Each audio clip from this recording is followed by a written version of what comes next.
Oh, we're waiting for Jeff.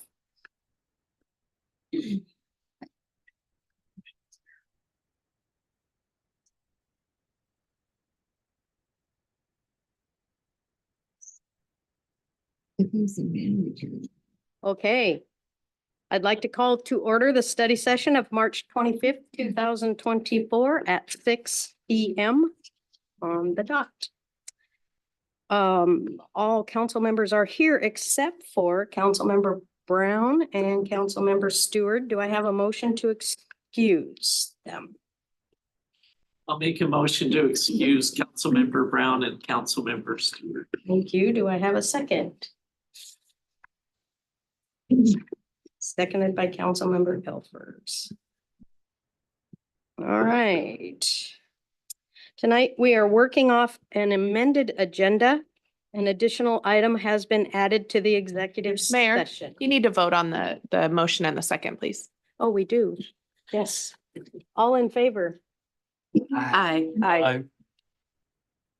Anybody against it? It's unanimous. All right. Now we are working off an amended agenda. An additional item has been added to the executive session. First thing on the list is study session business budget year in review. And I call on Chief Financial Officer Cassandra Raymond. Thank you, Mayor and Council members. I'm pulling up our presentation.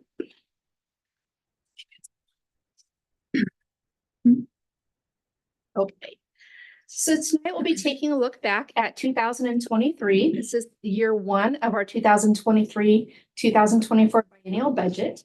Tonight we'll be looking kind of at an overall of all of our funds, as well as a more detailed review of our general fund. This process is part of our overall financial accountability. It's got several levels. We start off with at the department level. Our department directors and budget managers are responsible for keeping an eye on their budgets and reviewing their programmatic status and changes. Finance reviews them regularly. We're frankly in that budget every day. To the Finance and Personnel Committee, we bring a monthly revenue review of our sales tax reporting. So sales tax is the largest revenue into our general fund. It's also the most volatile. We'll be taking a closer look later in the presentation, but that's something we review monthly with our Finance and Personnel Committee. At the committee level, we also, any amendment we bring before council is brought at the summary level. At the committee level, we delve into that and we look at it line by line. Annually, we are reviewed and audited by the State Auditor's Office. That's done under our CW. We actually have multiple audits. We have our financial audit, which is looking at making sure that we've presented fairly our financial statements. Because we reach a certain threshold of federal funding on an annual basis, we're also subject to what's called a single audit or a federal audit. And that's really testing our grants and testing our internal processes to be sure that we've complied with all material aspects of that grant funding. And then third, we have an accountability audit that looks at, are we in compliance with federal, local, state, and especially our own policies. And then we come to City Council. City Council has the overall authority over our budget. We adopt biennially.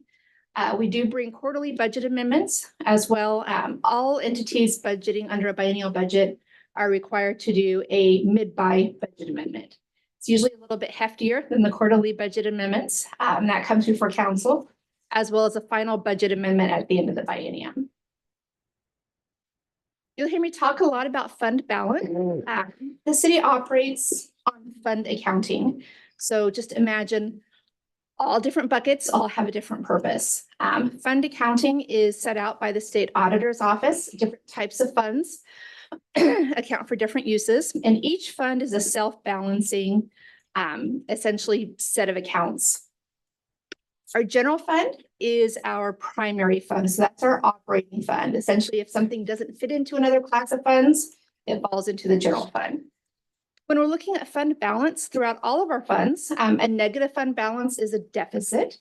Under our CW, we are not permitted to carry a deficit in any of our funds. So if there is an operating deficit, it has to be made up usually from the general fund, which is our operating fund. Under our council policies, we require 8% of our general fund operating expenditures to be held as a reserve. And then that reserve plus unreserved fund balance equals our overall fund balance.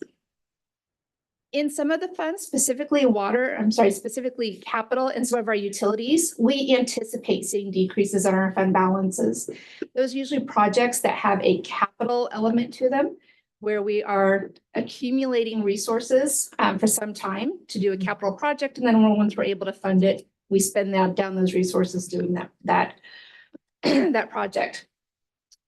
And finally, we will be bringing to council as part of our biennial budget process for 2025, 2026, a discussion and really review of are our reserve targets appropriate and are they efficient? Do you have time for a quick question from Councilmember Elfer? I was just curious on the audits. Who does the accountability audits? I'm familiar with the others. I'm not familiar with that. That's done by a state agency or. The state auditor does all three of those audits. Thank you. So then just an overview of where we're at with our different funds. This is ending 2023 and our general fund, and we'll be looking in more detail later on in the presentation. We do have a decrease in our fund balance. It's a relatively small decrease. Our department expenditures were within the budget amounts, but we did see some lower than forecasted building permit revenues. In addition, we saw some lower than historical sales tax revenues by quite a bit. We did meet our sales tax forecast, but by the skin of our teeth. In our general fund reserve, so this is Fund 002. This was set up years ago. It requires a council supermajority to access. This really stayed equal at the end of 2023. We didn't have any activity into that fund. Our building reserve fund was set up. It has an annual transfer in from the general fund out of our property tax levy, and that accumulates for major facility projects. That fund balance did decrease at the end of 2023. And this is what I was referring to earlier. We had been accumulating resources to replace the city hall roof. That was completed in 2023. And so we see those fund balance resources drawn down. In both our complete streets and our drug enforcement fund, we didn't have any activity in 2023. Complete Streets is a closed grant. There's no new activity. That being said, that's a revolving grant. So we keep that fund open but inactive, just on the hope that we see funding again. Our drug enforcement fund is a restricted fund. These are all special revenue funds. This fund typically has low activity. It was programmed years ago. There's a lot more activity as far as TNET, the Tacoma Narcotics Enforcement Team in this area. We haven't seen a lot of activity into this in the past, I want to say at least a decade, but the fund does have a balance. It is used on occasion for training or equipment needs that are appropriate for the use. Again, it's a restricted fund, but we didn't have anything in 2023. In our tourism tax fund, we had a slight increase in our fund balance. Our collections were above the forecasts. And then we had some lower than forecasted professional services in 2023. And that's really due to timing. There are projects that were programmed in for the biennium. We're hoping to be done in 23 and they've moved off to 2024. So by the end of this year, we'll expect to see that fund balance draw down. Our ARPA fund, this is Fund 115. This was funded by the state and local fiscal recovery funds. We will continue to see the fund balance on this drawdown as we continue to spend the allocations that were authorized by the ARPA committee and then by city council by budget amendment. We're required to have everything that we received obligated by the end of this year. And then we have another small period of time to get it all spent, but we'll see this drawdown until the fund has been exhausted. Moving on to our debt service funds. This is another class of funds outlined by the state auditor's office.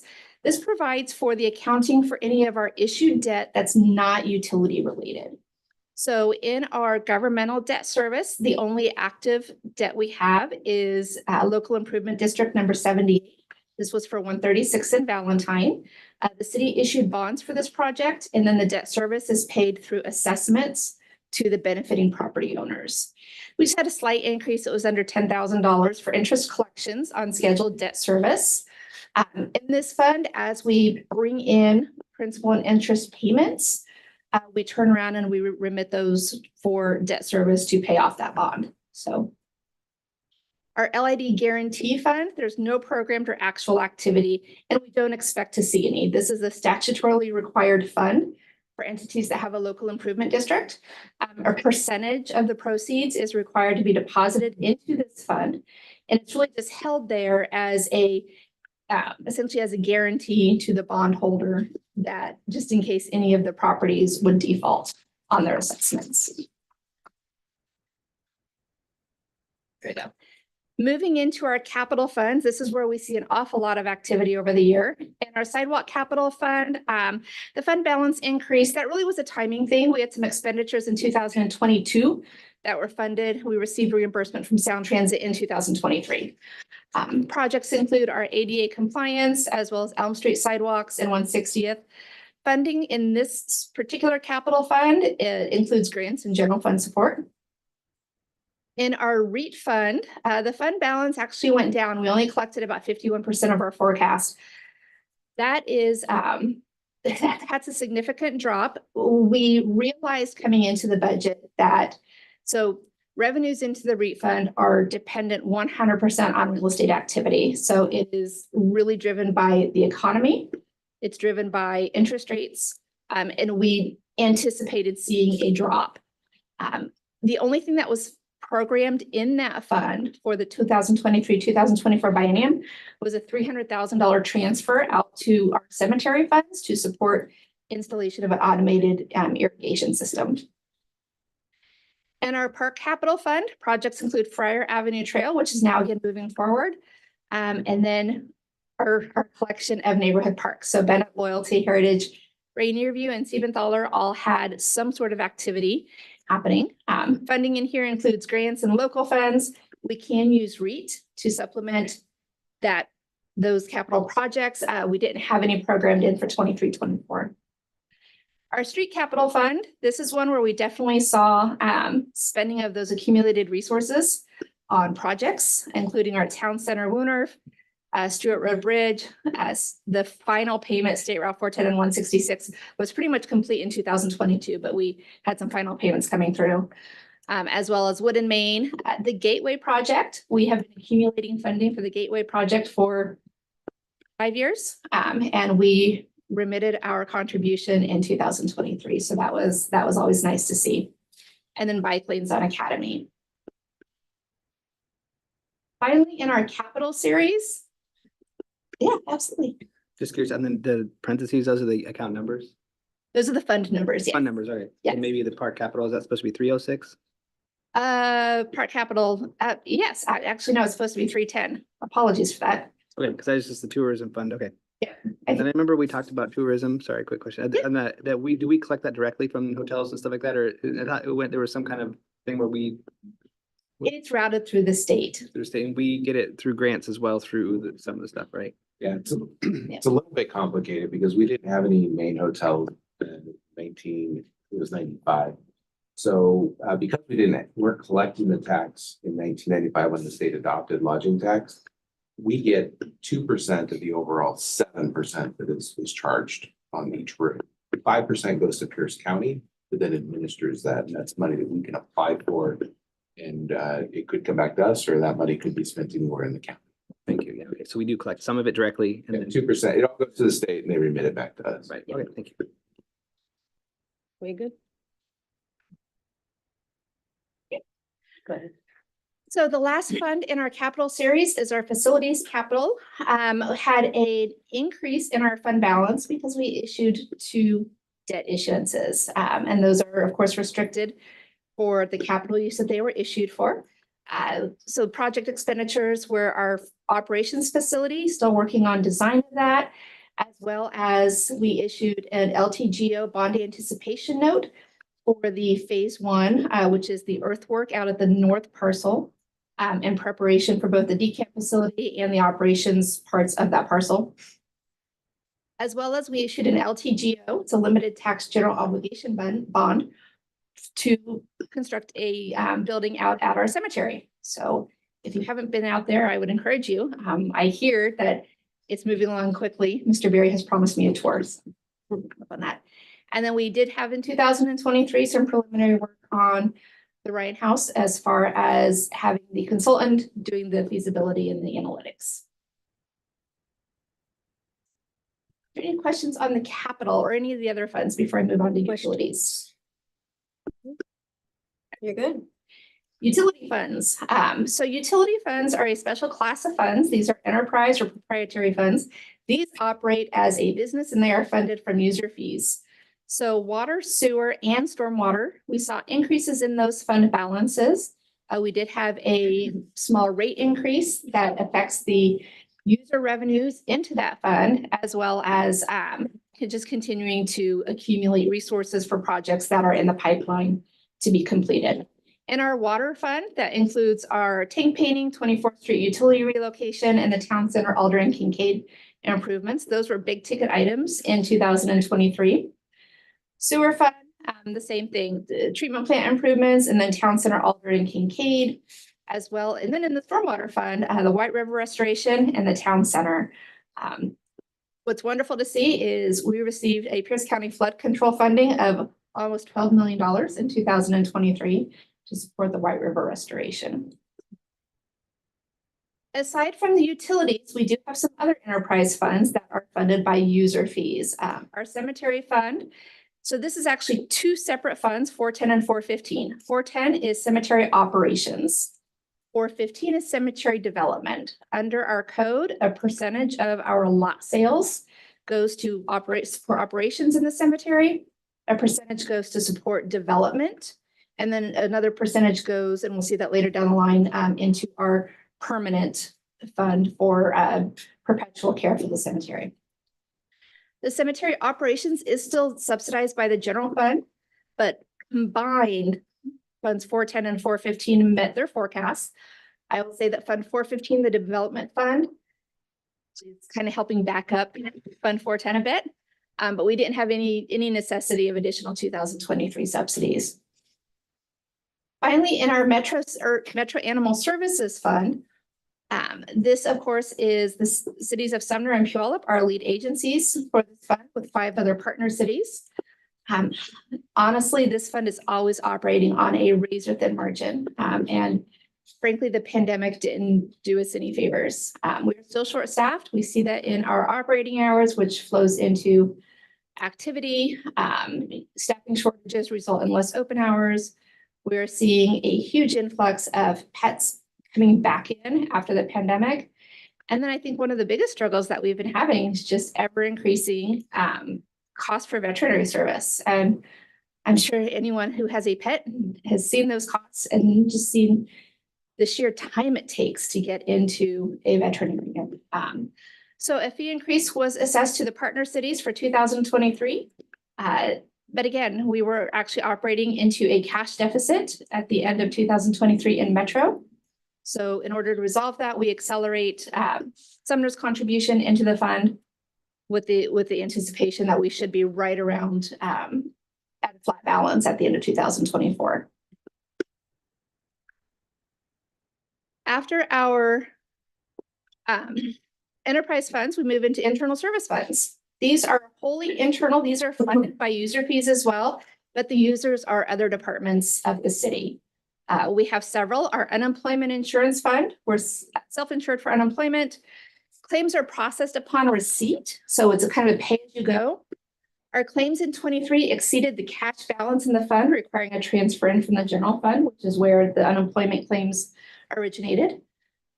Fleet operations is supported by user funds. We have a rate model to assess those fleet costs. We are seeing continued increases in those costs to support fleet, increased labor, supply, and fuel costs. Fuel hits especially hard. It's hitting hard for everyone, but it hits the city as well.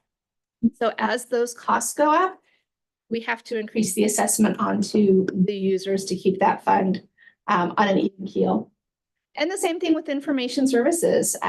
We actually saw the fund balance in that increase a bit, but really a lot of that is because we have things programmed in 2023 to purchase that due to supply chain challenges just simply are not available, or we've placed the order and we should be receiving them in 2024. We see that very much also in the next fund, Fleet Replacement Fund. I kept, we ordered 13 vehicles in 2022, we received 6. We just now received another one. I mean, we're seeing 1 to 2 year delays in getting some of this equipment that we're ordering. So we've got several purchases that continue to be delayed by long lead times into 2023 and 2024. I can also add just 2 things on the fleet replacement fund. We're already looking forward to what vehicles we're replacing in 25 because the state and the manufacturers have already started to say, hey, we're going to cut the 25 vehicles off early this year. So we're already working at, especially with police vehicles, getting those in the queue because we know it's going to take at least a year to get them. And that's definitely something we can't be short of.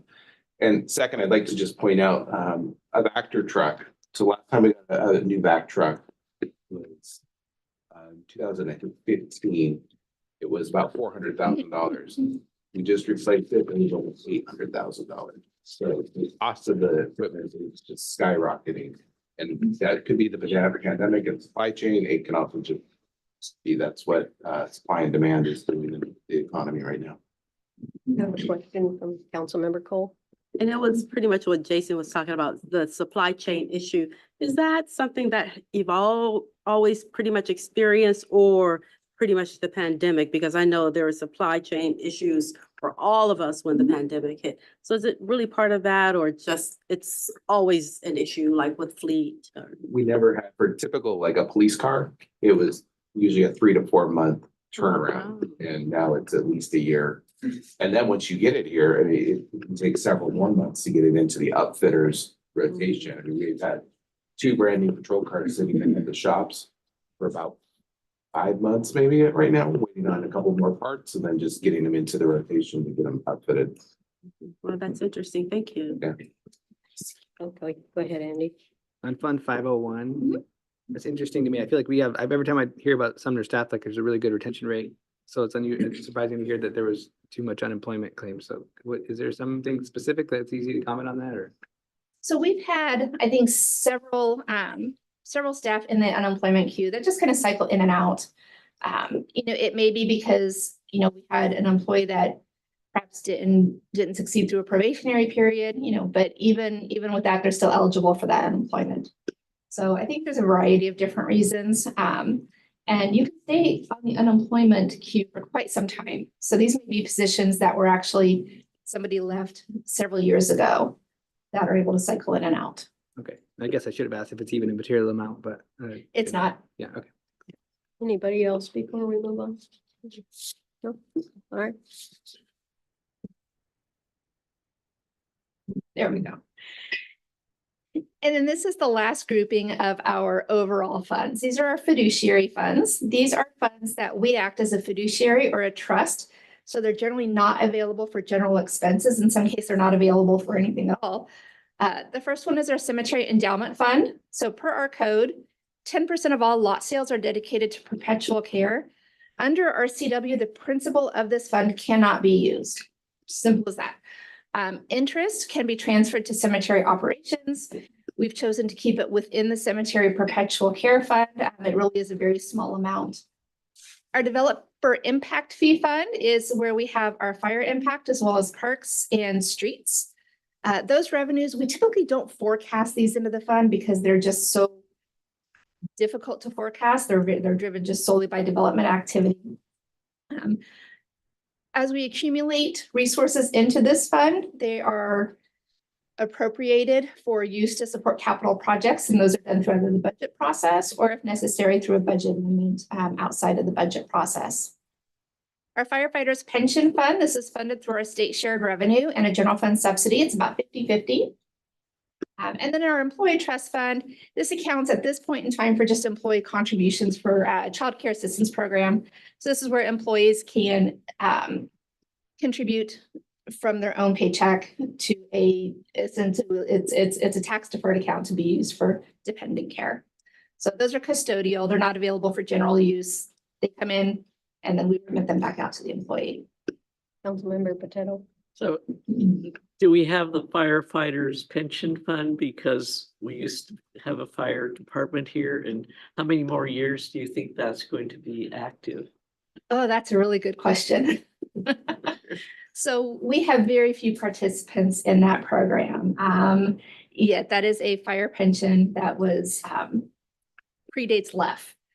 So it could be, your guess is probably as good as mine. I think the concern always with that fund is if we were to have a participant who qualified, have a high cost claim, we would need to likely fund that out of the general fund. We get about $25,000 from the state annually through a state shared revenue. And then we match that with a transfer from the general fund. And that covers our cost of continuing pension as well as direct reimbursements for costs that are eligible under the plan. Oh, okay, thank you. It's a little misleading because while it's called the firefighters pension plan, there really is two components. It is pre-left firefighters or their surviving spouses. Sorry, that's the law enforcement officer firefighter pension fund. So it's the state retirement system. So you have one component that is firefighters or their surviving spouses that were pre-left. And then you have another group of former employees that are called LEF 1, which was the initial state retirement plan for law enforcement and firefighters. That went away and became LEF 2 in 1977. So we're thinking people that were hired prior to 1977. And what's unique about LEF 1 employees is the city is on the hook for any medical costs that they have. They're not covered by Medicare. And what Cassandra was alluding to is it's not just, you go to the doctor for a sinus infection. We're talking long-term care. And that is the thing that really could negatively impact the general fund if you end up with a LEF 1 employee in a long-term care situation. We're going to be on the hook for a certain dollar amount per month.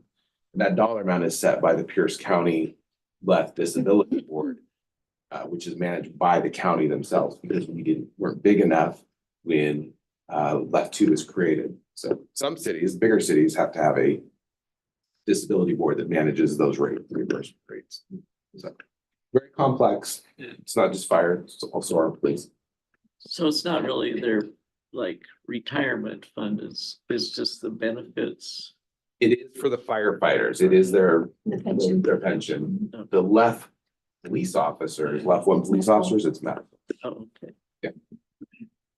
Anybody So else? that's both. So it's both. It's both. Okay, okay, thank you. You good?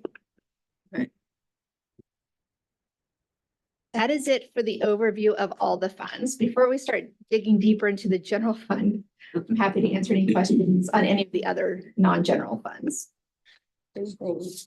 I think we kind of hit it as you went along. So So the general fund. Yeah, I've got to catch up with it. So just taking a look at our general fund at a glance dashboard, our revenues versus our expenditures were below our projections. We're able to dial in pretty closely on where those are, and I will address those later in the presentation. Sales tax revenue was within our projections. I will say again, by the skin of our teeth. Property tax revenue was also within our projections. We consider that one of our most collectible revenues we have. We levy the amount, it is collected by the county, remitted back to the city, and it's just about 100% collectible.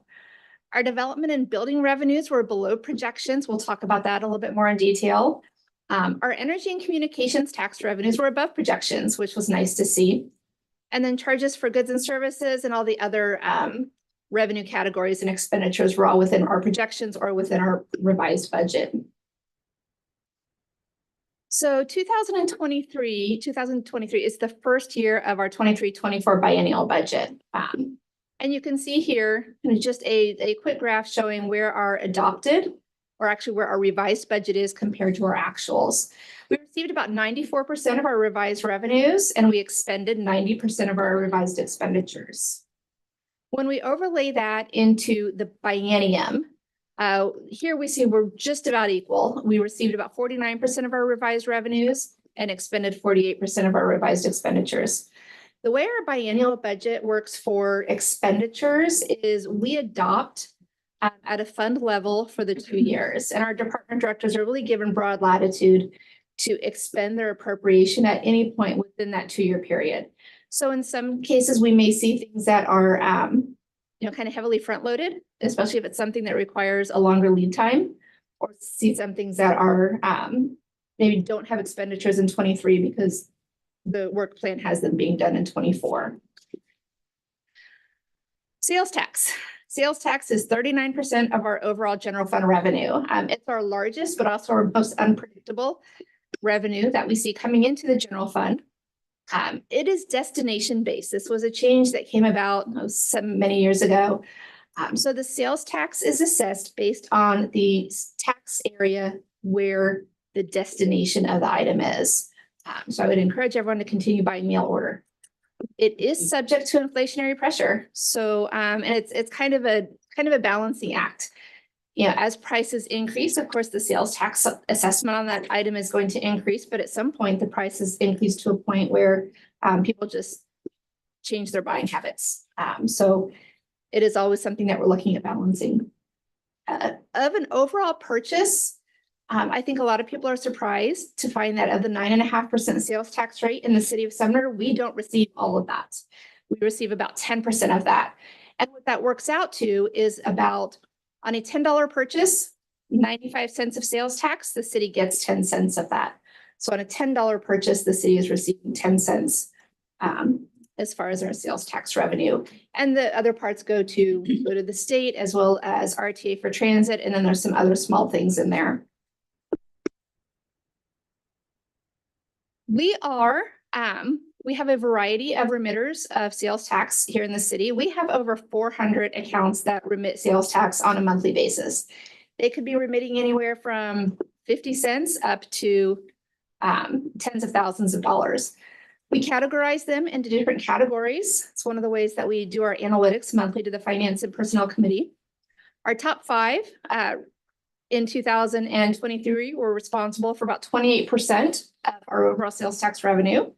Retail and trade came in at 30%. Construction came in at 11%, which was quite low for 2023. Manufacturing and warehousing, another 4%, food and accommodations 5%, and then 22% of other stuff. I'd like to take a look at this graph. The pink is our construction-related sales tax, and then the darker red is everything else. And you can kind of see going from 2020 up to 2021. And you may remember we had really dynamic sales tax numbers. We beat our forecast by quite a bit. But we wanted to continue to remain conservative in our forecasting, realizing that some of the COVID pandemics were actually increasing our sales tax numbers as people were home and receiving stimulus. And we knew that that was going to start to correct ourselves. And that's what we're seeing now in 2023 and moving into 2024. We beat our 2023 forecast by about $55,000, which is not a lot. And overall, in our non-construction related sales tax, we saw a decrease of 3% over 2022. So that's something that we continue to watch. We had been seeing increases, in the double digits, 10, 11, 12, 13% increases. We knew that wasn't sustainable, but we don't want to see it going into a negative. We don't want to see a decrease year over year. So that's something that we're continuing to watch. Construction as well. Construction sales tax is down significantly. It's down over 30% from the same period in 2022. We are seeing that also mirrored over in our development and our permitting revenues. It's the activity we have with the current interest rate climate, the current supply chain challenges. We're not seeing the dirt turning that we would hope to be seeing right now. Any questions on sales tax? Any questions? I just had a quick question. So you mentioned that the property tax is much more stable and you Yes. prefer that over the sales tax. Which one of them would you say affects like senior citizens more, or like average people? Oh, Property tax rate? that's a very long conversation. I'm just curious. I just, So it's not that property tax is more stable, it's that property tax is more collectible under the RCWs. When we assess a levy amount, we know exactly what we're going to be collecting. As far as sales tax is much more difficult to forecast, because it's really dependent on purchasing and buying activity. I think that they both have a big impact on everyone. We can, talk regressive taxes for quite a long time. I think property tax has more capability to be less of an impact because there are programs through Pierce County for senior citizen exemptions. Anybody else? So, which is a great introduction into property tax. Sumner property tax, it makes up about 22% of our overall general fund revenue. Of the total property tax bill, the city of Sumner gets about 9% of it. The rest is distributed out towards schools, fire, the state, and then others such as Pierce County, flood control district, the library. This is adopted in November for the next year. So we bring this to Finance and Personnel Committee and then to study session and then to City Council for a public hearing and action. Sorry, apparently I skipped a whole graph. Property tax. So again, adopted in November for 2023. Our assessed valuation, almost $5 billion. Our general fund brought in about $4.1 million, 4.2 in property tax. We also program in funding for streets, both for operations and capital. This is to assist with not only street maintenance, but to leverage for street grants, as well as $350,000 annually for our city council strategic reserve. That is reserved for the council to allocate really as you determine. So the total levied was $4.8 million and we collected about $4.8 million. So that really is kind of going back to that comment that it's more predictable because we know that we're going to collect what is levied out there. I did include a graph just because I think it does a great job of showing the cash flow into the city for our property taxes. Pierce County acts as our treasurer for property taxes. So we get our distribution the month after property taxes are due. And so you can see here as we're coming in to May and then November, that's when we see our influxes of revenue in from property taxes. did you have any numbers like this for the sales tax? Or just had a percentage of where it came from, but does it show how much do we actually bring in from sales tax? There you go. So we were just a little over, I think, 8.4 million in 2023. Okay, I see it on the graph. Okay. Yep.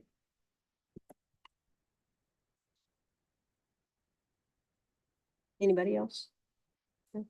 Okay.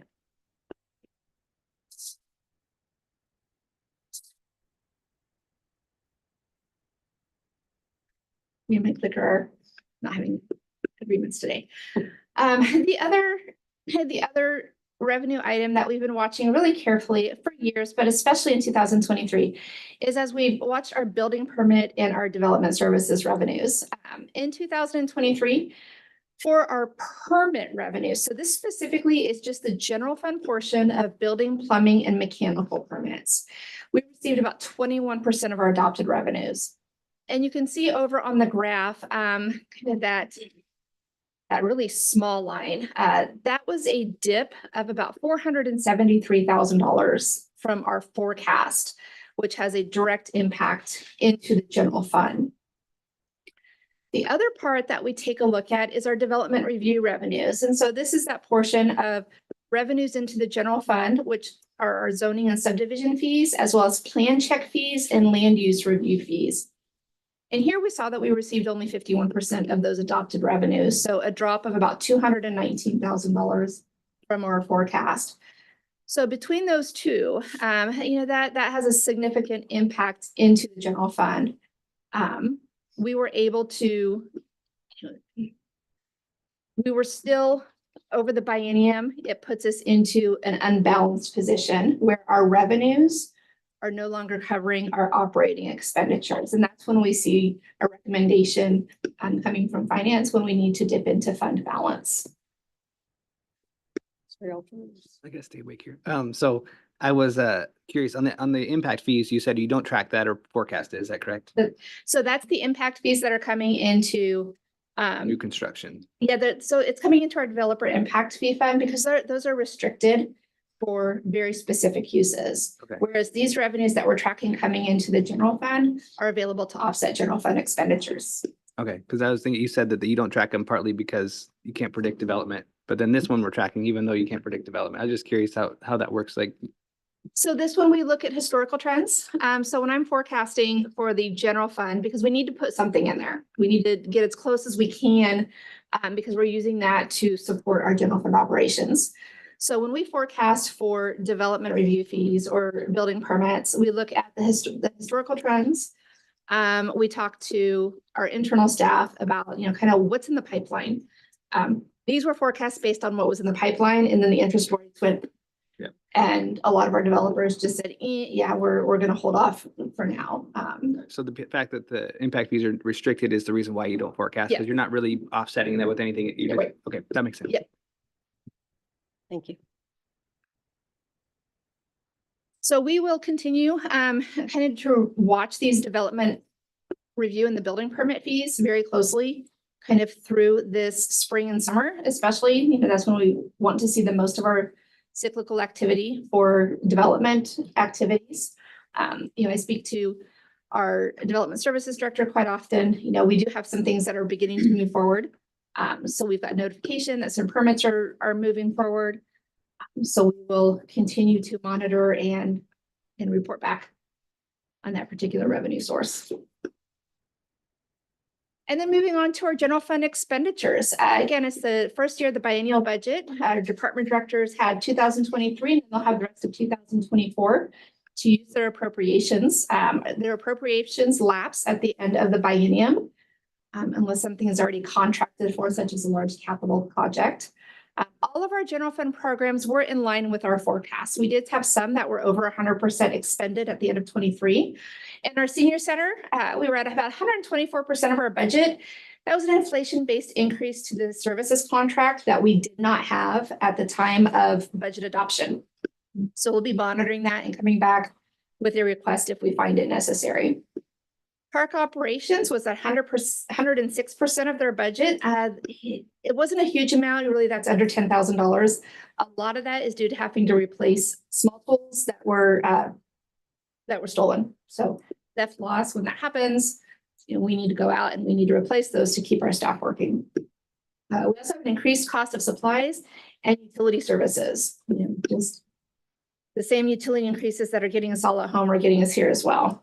And then in non-departmental, we're at about 102% of our budget. This is due to fire permits. There's a direct offset on that with fire revenues. So we bring in the impact fees, we bring in the revenues, and then we turn around and we have some expenses that are associated with issuing those permits.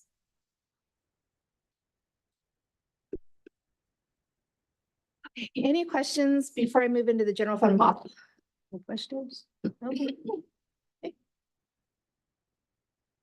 So in our general fund, we maintain a financial model that tries to really line by line forecast where we're going with the general fund. And really the all important question is, when do the lines cross? When do our operating revenues cease to be able to cover our operating expenditures, so that we have an idea going into it and can present council with some policy questions and some tools in order to use to kind of keep pushing that line further and further out.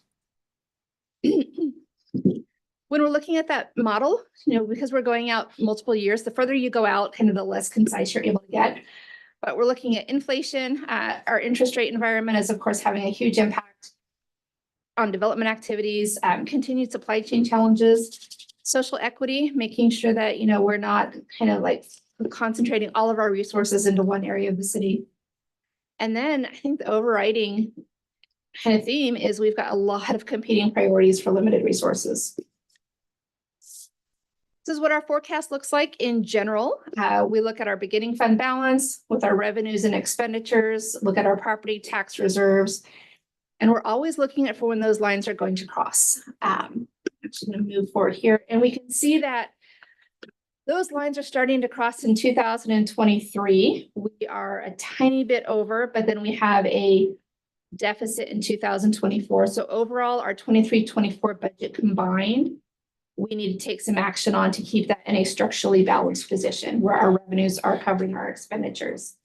And then in the out years, we see those lines beginning to cross more and more. So we'll be coming to council in the next budget process with and some policy decisions and some ideas on how we can mitigate and where those lines are crossing. When we're looking at 2023, 2024, again, we want to be sure that we are keeping ourselves in a structural balanced position. So when we're looking at 23, 24, in 2023, we actually ended the year with $263,000 over our expenditures. So we were in a structurally balanced position. But then that flips in 2024.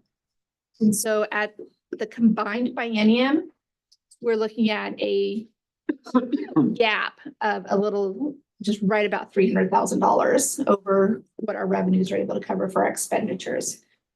We've had a lot of conversations internally, both with Jason, with the directors, looking at programmatic changes for 2024. And I have to caveat this by saying this is going to be dependent on 2024 actual revenues and expenditures. We're hoping to see those building permit revenues begin to recover, as well as the sales tax kind of even out the flattening that we've been seeing. Our recommendation for 2024 is to eliminate our overlay program. That would, assuming all other revenues and expenditures remain within the forecasted amounts for 2024, that would cover the revenue and expenditure gap that we're forecasting at the end of the biennium. If we continue to see flattened revenues or we have any expenditures that were not forecast or unexpected, maybe a conversation that we'll have to revisit. But that's our proposal at this point in time. I will say, we did get some good news today, so it's not all doom and gloom today. We were notified this afternoon that we received a $500,000 grant from the Transportation Improvement Board for our sidewalk program.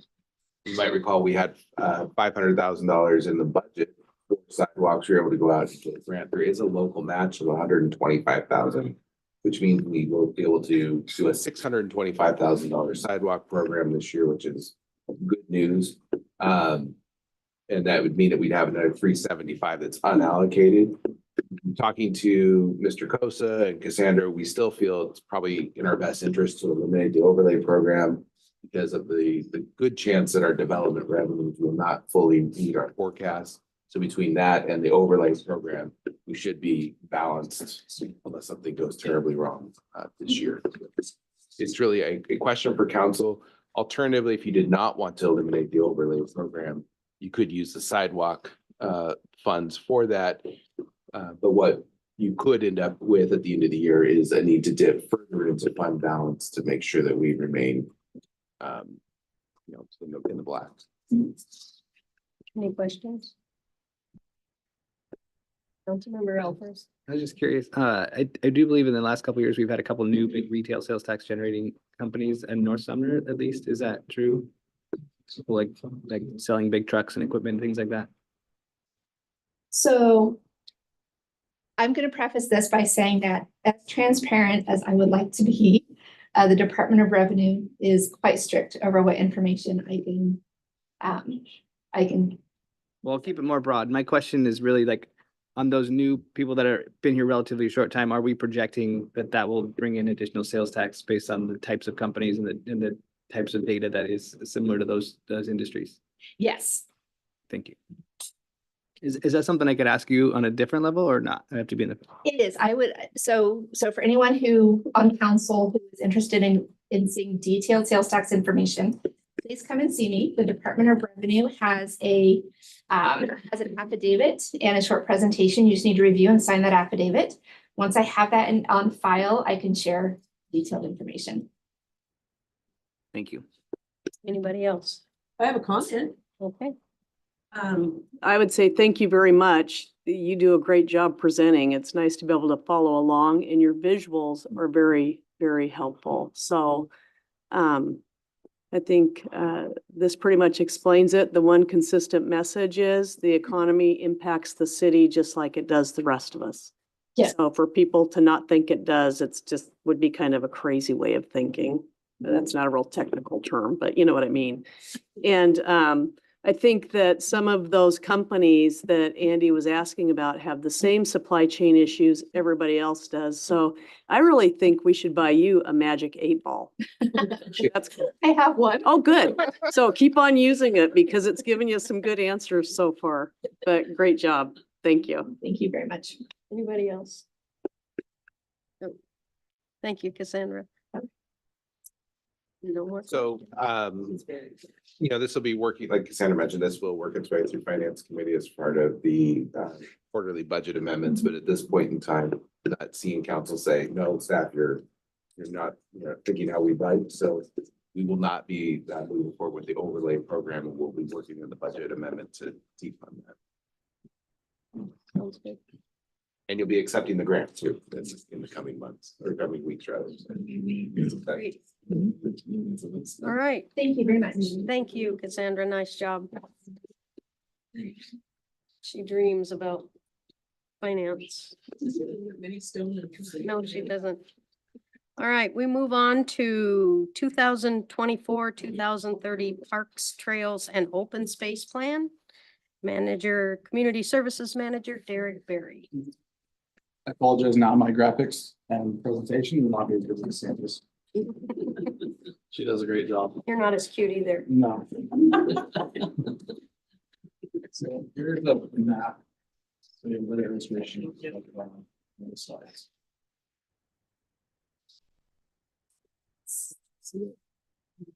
Thank you.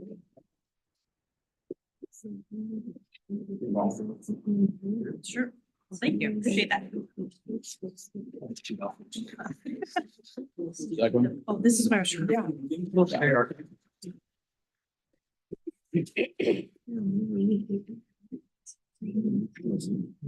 Turn the pictures here, please. Yeah, colors.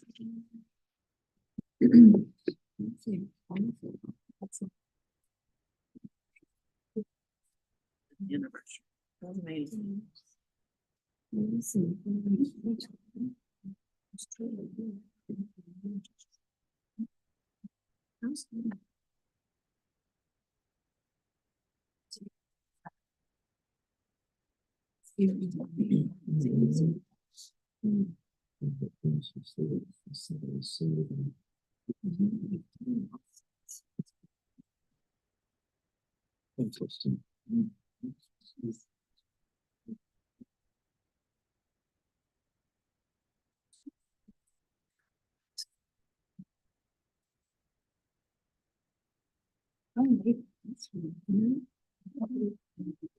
Public presentation. Oh, okay. This is. Is it? Can you hear me now? I guess I could do it that way. Just gonna speak for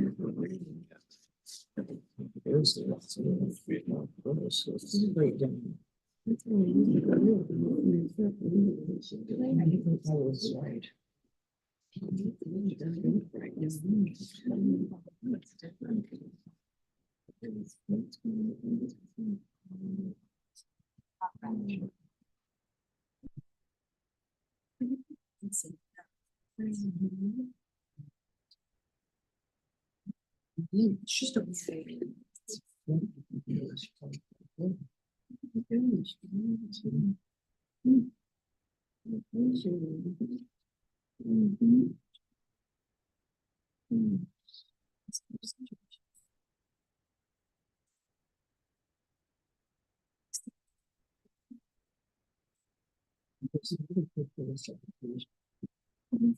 Cemetery. Okay.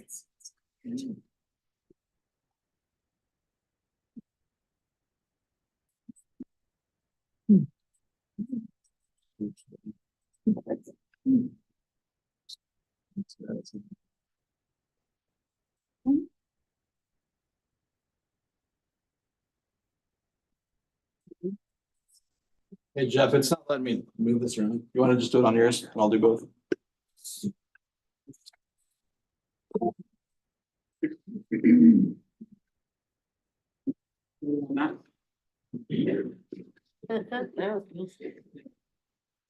You should play baseball.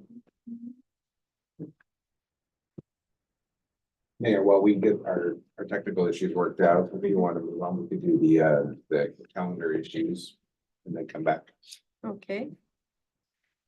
So let's go to council meeting agenda calendar. Does anybody have any changes on that?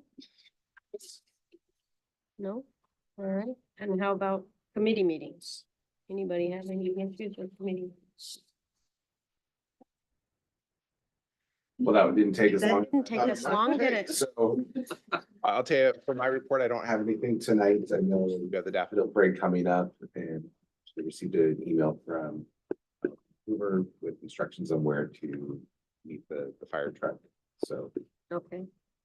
that's coming up on April 6th.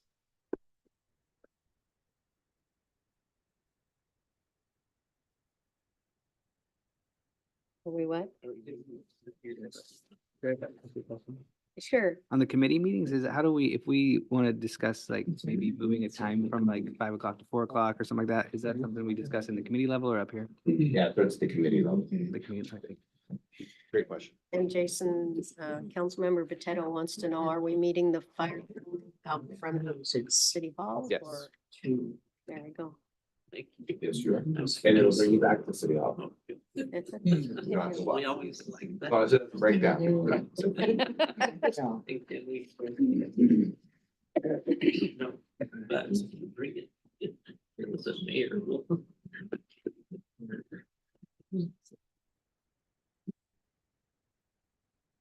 Don't ask, don't tell. Look at that. It's a miracle. Thank you, Jeff. All right. All right, thank you, Mayor, Council, for letting me be here tonight to present the draft 2024 through 2030 Parks and Trail Plan update.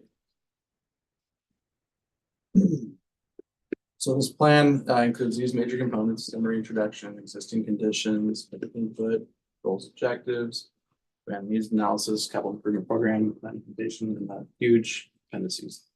Last time this was brought to council was in 2018 when it was adopted.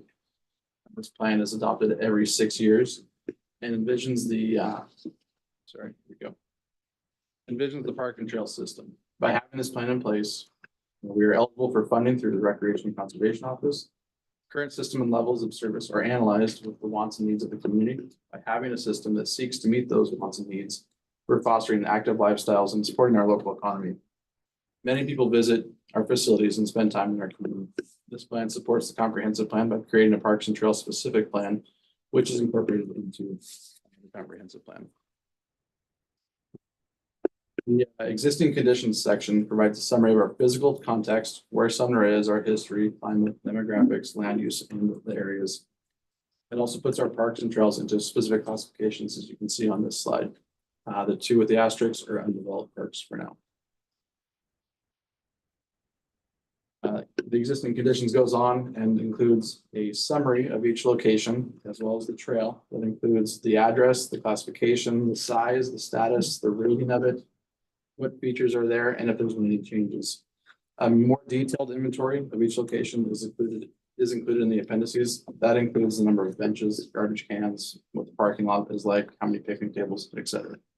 So we didn't want to have that graphic just take over everything, so it's at the back of the documents. So another key theme is public input. What we've done so far and is still ongoing. We have had our online surveys. There was a kickoff survey. There was a couple of interactive map surveys on our Sumner Connects website, which is still active. Got a few responses actually last week. We've had signage in parks for park specific surveys. We had the mayor to Daffodil Valley and Maple Lawn last year, met with the fifth graders that are part of the Early Act group. We have pop-ups in the park, our website, newsletter, social media posts, community summit, and open houses. And we've been involved with all of those. So some sample kickoff questions were, where do you live? If in Sumner, where, your age, household size, frequency of visits, length of visits, amenities used, and if not here, where do you go seek them outside of Sumner, and what do you see? Are there barriers to use? And then more or less of certain amenities and parks. The Maptionary questions included questions like why I like this park or trail, what this park or trail is missing, a new park or trail should go here. Looking at goals and objectives. Objective 1 is to ensure facilities are safe and comfortable for a wide range of users. This is including like providing amenities people need, restrooms, parking, trailheads, ADA access, looking at EV charging stations, accessibility, weather. That was a really, really big one, actually, having shade and cover. Of course, everyone's favorite spray park. Maintain facilities for safety, like playgrounds, vandalism, keeping their standards high, keeping spaces comfortable and inviting. Objective 2 is fostering spaces that are attractive and inviting, balancing a variety of needs and uses. So physical, exercise, mental health paths, diversifying our courts. So basketball courts can be used for other uses, tennis courts, stuff like that. People really wanted to experience nature and build community, and celebrate their arts and culture. Objective 3 was integrate and connect parks, trails, and open spaces with various users for each access. So of course, bike routes, parking access for those that want to drive, pedestrian access, and ADA improvement sort of sites. Demand and needs analysis looks at levels of service. So how many acres or miles or parks do we need per X population? Looking at trends, how popular walking and picnic and concerts and events and gatherings and playgrounds are. We look at a gap analysis. That's where we don't have the facilities that we want to need within a local walking distance. And then looking at comparisons to other counties or cities and national averages. It also considers our inventory, what we have. So the parts you see up on this graphic, and then has there been a change? How are we looking acreage wise? Really lets us know how we're doing. Continuing on, funding is also considered. So on this slide is what we have currently as options. Very limited. Back fees, it is for capital, but it has to also be for adding capacity. So you can't just fix things up you already have, like we sometimes can get our hands on some of that. Sandra knows I'm always looking for any money I can get from improvements. Grants, we're always seeking those as well. Next slide is more like, what are our opportunities? Where can we look at potential funding? Not asking for anything tonight, just bringing these up as options. B&O tax, park district levy, or traffic cameras. Pass around the hat. Yeah, can you go back to the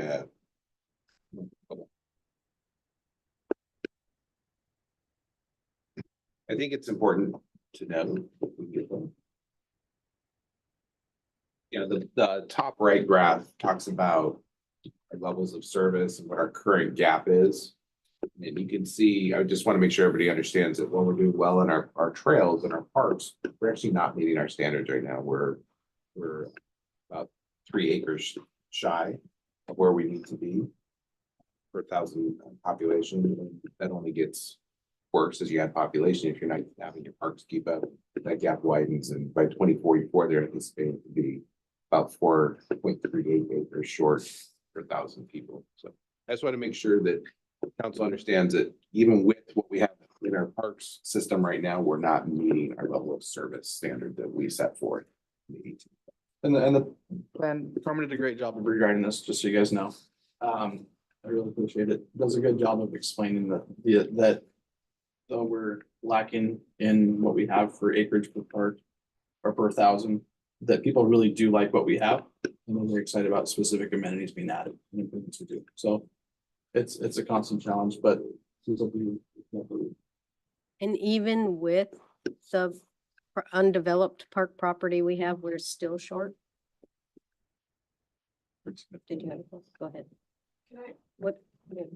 Is there a way to reserve, like, say you had a picnic that you wanted to plan for? Is there any way to reserve that, or do you just have to show up and plant yourself? You have to show up, plant yourself right now. That's a policy decision, something that we could bring forward in the next budget, if that's something the council wants to hear more of, the options. Okay. It is something that get phone calls quite a bit about. It's going to be phone calls as well. And as we grow and we have more people coming to our community and we have these amenities people want, it's something I think we can consider. And if it's something you guys want to hear on, I can put something together.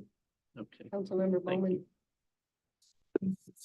I think that in looking at this, so it's per 1,000 residents in this city, correct? So because I am around town quite a bit, I think because our parks are so nice and because they are much more safe than cities surrounding us, I personally know many groups that come in and use our parks from outside the city. So I think that will contribute to this gap that we're seeing, right? In some way, or is it just solely based on residents? Residents. And residents would And be correlated to use, right? No, it's based on our population, Right. Sumner residents, so.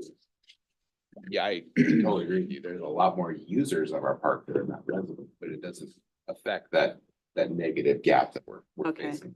Okay. You put those people on, it'd be even worse. That was my point, seeing who's using it. And to your question about can you reserve it? I see people like in Loyalty Park, there's a huge group that comes in and brings their coolers and they sit on it on Sundays just so they hold meetings and stuff. So anyway, the parks are nice. Thank you. Oh, you have a question? One more. Yeah, so I'm just curious. So there's this gap. There isn't a lot of open space in Sumner. And I'm assuming though 4.1 is open space with the possibility of making up that soon to be 4.38 acres gap. Well, not soon to because 2044 is not soon, but anyway. But is that true? The 4.1 could make up the gap, or it's just open space that's out there? it's just open spaces out there. So you don't have to have all of your acres developed. So people like having natural areas as well.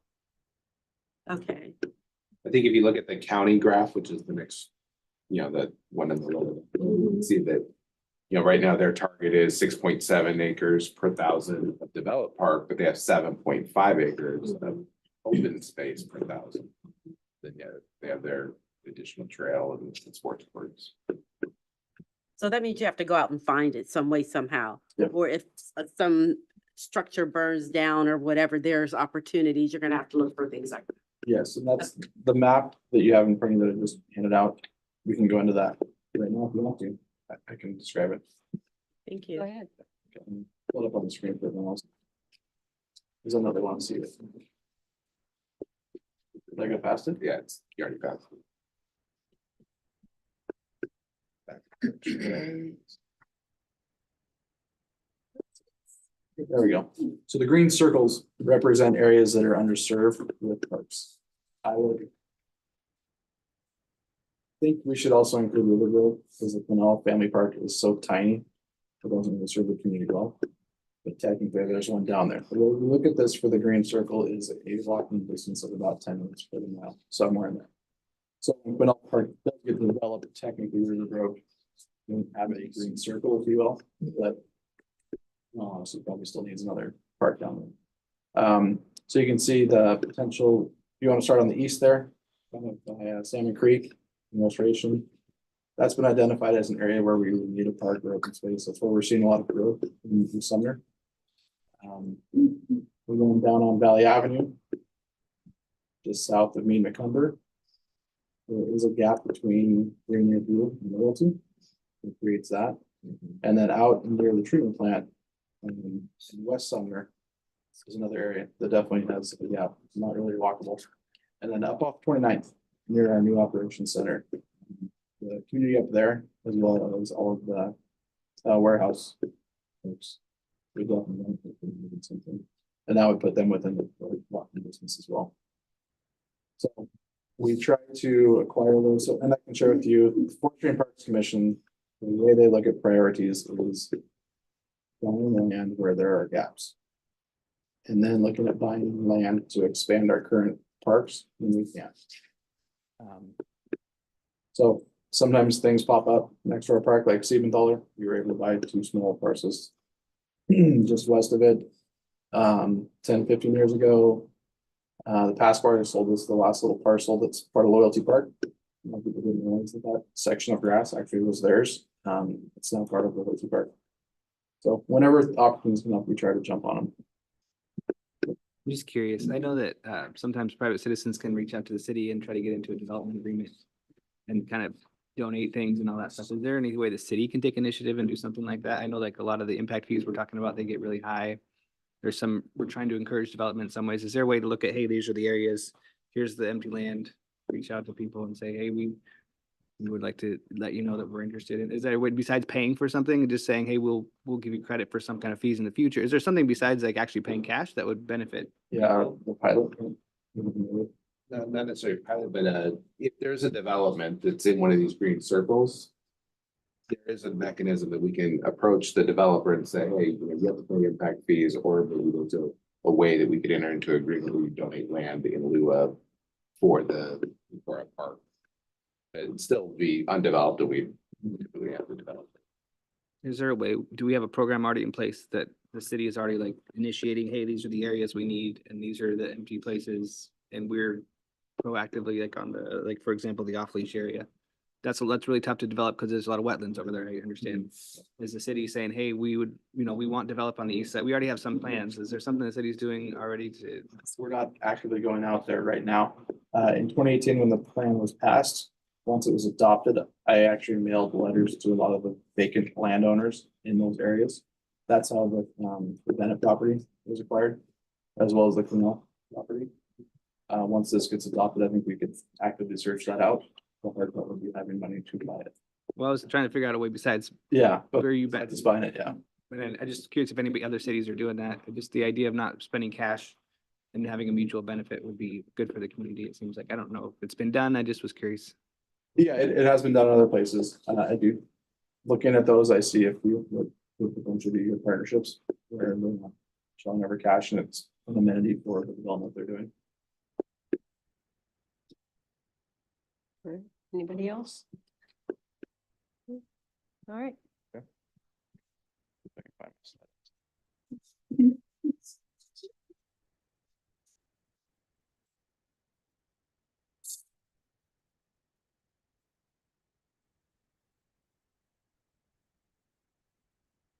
So the next section up is the capital improvement program. In addition to the ongoing routine maintenance of parks, there's always the capital investments needed over time to grow and expand our parks, either geographically or within the amenities provided in each space. This section provides an overview of each park's anticipated capital needs over the next 6 years. The graph on the next 2 slides offers an idea of how the needs could be spaced over the span of this plan. It offers a guide while staff continues to seek and capitalize on opportunities provided to fund and grow some of the parks and trails spaces. So in this graph, there is no soft or inflation cost in it. It's also condensed into a shorter time frame. This slide and the next one, I'll go right back to the first one here in a second. That's without those costs, it'd be another $20 million. So to explain this graph a little more, RCO eligible. See the graph with RCO with little asterisks. It's an A, it's for local parks, B is for trails, C is for habitat, D is for youth athletic facilities, E is for community outdoor athletic facilities, F is for the LWCF, which is the Land and Water Conservation Fund. G is no child left behind, H is outdoor learning, I is for impact fees, which we obviously have ourselves. So this is just showing RCO grants. There's many other grants that we chase. So looking at this, you can see there's quite a few projects that are out there, things that have been identified, things that have been talked about. And then we try to earmark costs that go with them. Typically do it over 6 months or 6 year span, just like the tip. And show how you're gonna be funding them. Right now, I'm gonna show all of them and then prioritizing with you and with the Parks Commission to get a better idea of what we're gonna be doing with it. For this slide and the next one here. And then you can see with all their benefits.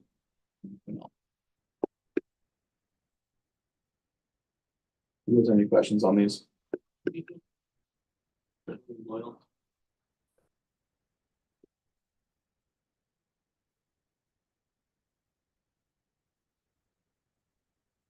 We got it? Yeah. Thank you, Derek.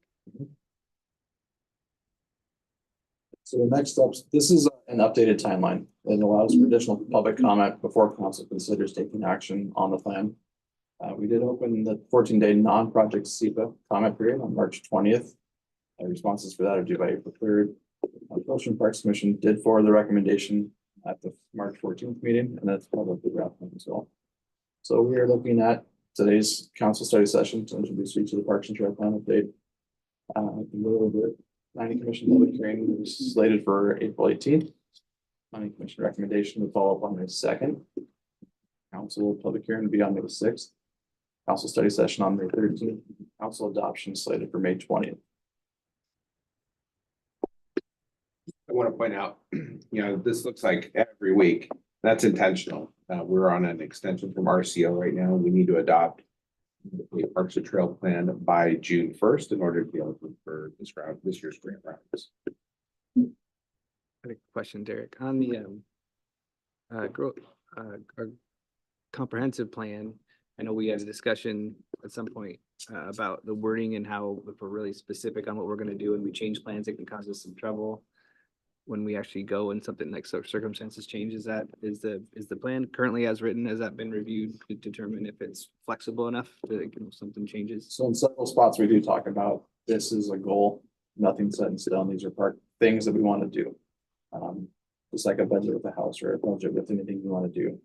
Best intentions, and that's what the plan is. Here's what the community said, here's what we're missing, here's things we can improve on. It matches up with what the community wants. Let's put it on our list. Then we have to go find funding, get approval, stay on the priorities. So things can change very quickly. The Bennett property was one of those when they said, yes, we're willing to sell the property. All the other priorities were hitting pause and we went and got it because we knew it was very important. So it doesn't always fall into time. We do have green circles. We might not ever have a park in those spots, unfortunately. So the green circles allow us to change gears real quick if we find a piece of land and we decide to allocate something, so that it's already in place where if something changes, we have a little. Anybody else? That was a great question. Good. The full plan is available on the website. And I think there's a copy down in your council office too, if you want to read it. It's also attached to today's agenda, so it is not including appendices, like 100+ pages long. 160 With appendixes, but we're gonna have even more pages than the appendixes. Alright. Any other questions? Comment. Comment? So it was a great presentation and you did a good job giving it. I think that for me, being new, it's very enlightening to understand the depth that goes into providing, creating, and managing all the wonderful parks and the outdoors that we have for this community. Especially when you think of so many people are kind of stuck in their house. And so you actually see them outside, enjoying the parks. So it was a great job. Thank you. Thank you. Right. Okay, so now the council will adjourn into an executive session at 7:19 for approximately 30 minutes. The purpose of discussing with legal counsel labor negotiations pursuant to RCW 42.30.140 and potential litigation per RCW 42.30.110 II, and there will be no action to follow.